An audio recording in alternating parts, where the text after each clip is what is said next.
Every time you use an AI tool to generate an image or write an email, you aren't topping into an invisible, weightless cloud.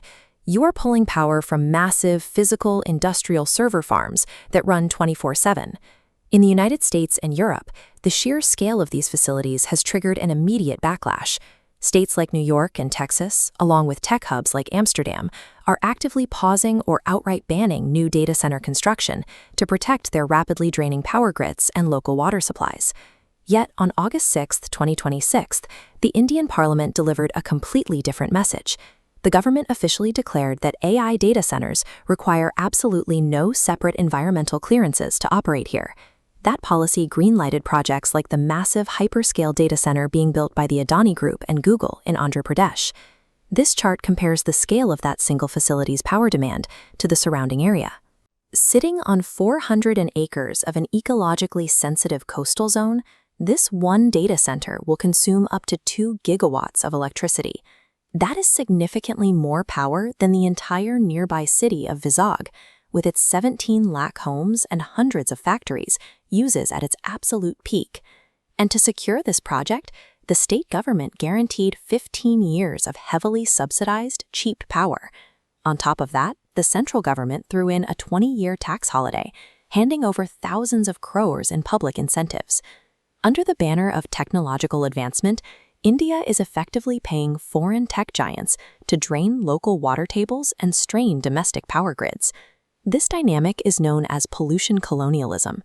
It is a system where wealthy nations in the global north strictly protect their own environments while exporting their most destructive, resource-heavy operations to the global south. During the British industrial era, foreign powers extracted physical raw materials like cotton and indigo from Indian soil to feed their mills. Today, the extraction is digital. They are mining our clean water and stable electricity to train foreign AI models. But these digital server farms are just the newest symptom of an old disease. This exact same model of exploitation has already quietly infected major physical industries across the country. The double standard we see in tech is the established blueprint for how Western corporations treat Indian lives, land, and laws across the board. Consider the heavy chemical industry. This sprawling industrial complex in Italy's Vicenza province belonged to Miteni, a company that manufactured PFAS. These are highly toxic forever chemicals that do not break down in the environment or in the human bloodstream. Decades of production there severely polluted the local water supply, putting 300,000 Italian lives at direct risk. The crisis resulted in court orders, jailed executives, and the permanent shutdown of the facility. But the hazard did not disappear. The entire factory was simply dismantled, loaded onto ships, and reassembled in Maharashtra's Ratnagiri district by an Indian company, where it resumed production. As environmental regulations finally tighten in Europe and America, highly toxic manufacturing looks for a new home. Corporations seek out locations offering cheap labor, abundant land, and regulatory oversight that can easily be bypassed. By blindly welcoming the West's banned industrial hazards in the name of foreign investment, we are laying the exact groundwork that led to the Bhopal gas tragedy. This double standard accelerates when we look at our food supply. Take Paraquat dichloride, an agricultural pesticide so lethal that accidentally ingesting just a few drops guarantees death. It has no known medical antidote. This chemical is outlawed in 74 nations, including the UK and Switzerland.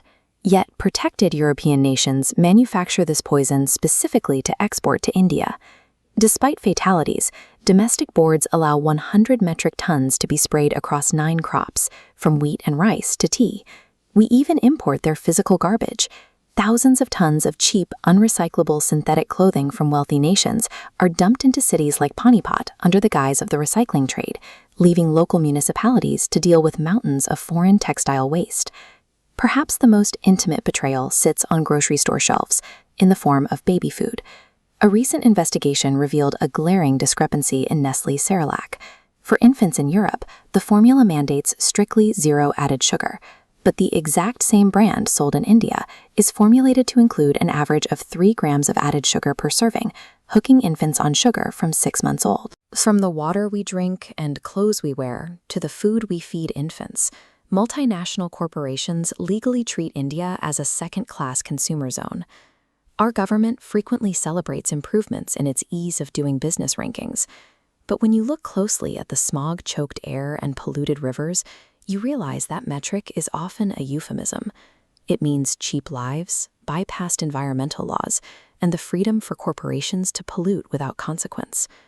Hosting the world's rejected toxic chemical plants, accepting their discarded shipping vessels, and absorbing their massive resource-draining server farms does not make a nation a respected global partner. It makes it the first world's designated waste bin. We have to start questioning the motives behind these multinational investments. Are foreign companies setting up operations here for the high-quality talent and infrastructure, or simply because they know nobody will hold them accountable when they spread poison? As citizens, the demand must be strict environmental parity. If a chemical pesticide, an industrial byproduct, or a data center's power drain is deemed too dangerous for a citizen in London, New York, or Amsterdam, it must be outlawed in India. Because if we continue to trade our ecological future and public health for short-term corporate revenue and temporary tax holidays, we will not build a developed nation. We will only build a sicker one.